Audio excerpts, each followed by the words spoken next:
Welcome to the Startable Vlog, the place where everyone can be an entrepreneur. I'm Nicole Dickens, the founder of Zoetica, where we help people start, launch, then scale their ideas for maximum impact.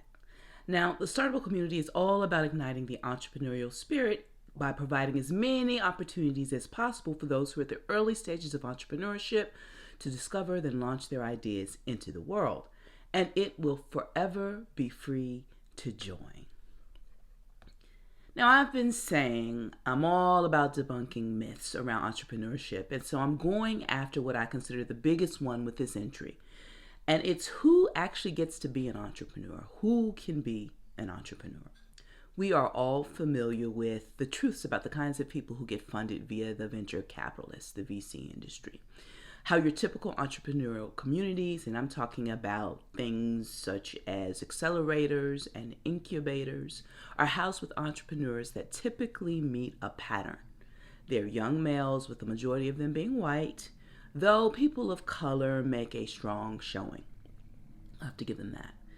These men typically have a few degrees under their belts, which meant that they had access to education and therefore access to the capital to fund that education, creating a seemingly elite group, if you will, of people who are launching startups. That is what people think, especially when they think Silicon Valley. While there is truth in this scenario, I've painted it's not the whole picture.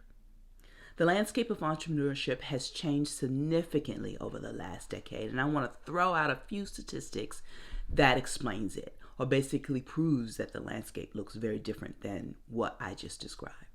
Entrepreneurship in the U.S. has been on the rise since the 1970s among workers, but has spiked during the last decade, largely in response to a rise in dissatisfaction around life in corporate America. Talk about trying to solve a problem. For the week of October 30th, 2020, applications for new business rose up 40% versus the previous year, as Americans see entrepreneurship as a way to address the massive job losses experienced as a result of the pandemic. And as of 2020, there were 582 million entrepreneurs in the entire world, with 252 million of them women. What region in the world had the highest rate of women in entrepreneurship, coming in at 21.8%, or 1 in 5? Women in sub-Saharan Africa. They are followed by women in Latin America at 17.3%. Of the 252 million entrepreneurs in the world, women entrepreneurs in the world, nearly a third of them are solopreneurs, higher than their male counterparts, who average about 28%. Now, some stats for the U.S. in particular. Did you know that 99.9% of all businesses in the U.S. are small businesses? 99.9% of businesses are small businesses in the U.S. And that's coming in at 33.7 million businesses, small businesses. We have the highest rate of early stage entrepreneurship in the developed world, coming in at 15.6%. Talk about that American spirit, that can-do attitude. 5.2 million of these small business owners identify as people of color. 26.4% of African Americans identify, myself included, as entrepreneurs. The fastest growing demographic of entrepreneurs in the U.S., by the way. 12.3 million businesses are owned by women, with 47.8, that's almost half, y'all, of these businesses owned by women of color. Yours truly. More than half of all new businesses started in the U.S. during the last 2 years are minority owned. And the final, and possibly my favorite statistics, 1/3 of entrepreneurs in the U.S. launch their businesses with family. Yes, it can be done. There are always concerns about the financial stability of entrepreneurship because the early years are lean by nature. That's just the way it is, y'all. But there is a lot of good news on this front that I'd like to share with you. The numbers people don't tout enough. 3 in 4, or 78% of small businesses in the U.S. report being profitable. 72% of African American businesses are profitable.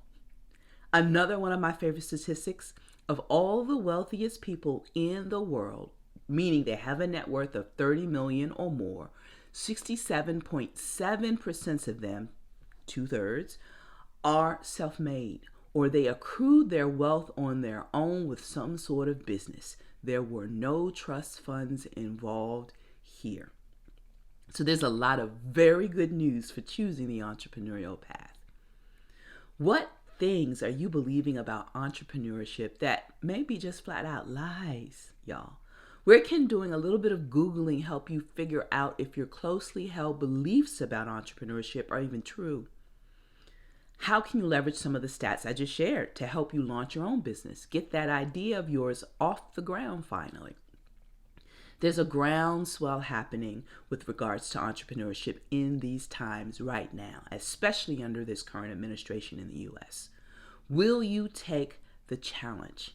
Will you take advantage? And remember, you don't have to go in all at once. Side gigging is an option.